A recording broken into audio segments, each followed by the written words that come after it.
سلامونه خوږو لیدونکو، نن درته دوه مهم خبرونه لرم. تمه ده تر پای یې وګورئ او سهار میډیا چینل در سره سبسکرایب کړئ. دیني عالمانو افغانستان کې روانه جګړه ناروا بللې. شاوخوا 2500 دیني عالمانو پرون په کابل کې د یوې غونډې په ترڅ کې ویلي چې په هیواد کې روانه جګړه ناروا ده.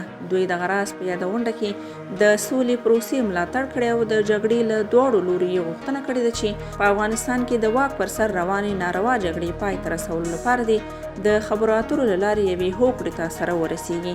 دیني عالمانو ټینګار کړی چې دواړه لوري دې د سولې لپاره له رامنځته شوي فرصت څخه استفاده وکړي او افغانان دې له روان ناورین څخه وژغوري.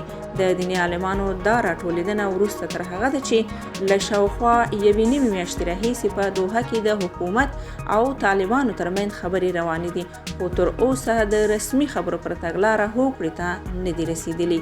بل خوا ولسمشر غني وایي ملي امنیتي ځواکونو د هند نیمې وچې لپاره د القاعده ډلې د مسؤل ابو المحسن المصري په وژلو سره ثابته کړه چې د تروریزم ګواښ او له بهرنیو ترهګرو ډلو سره د طالبانو اړیکې لا هم پر خپل ځای دي.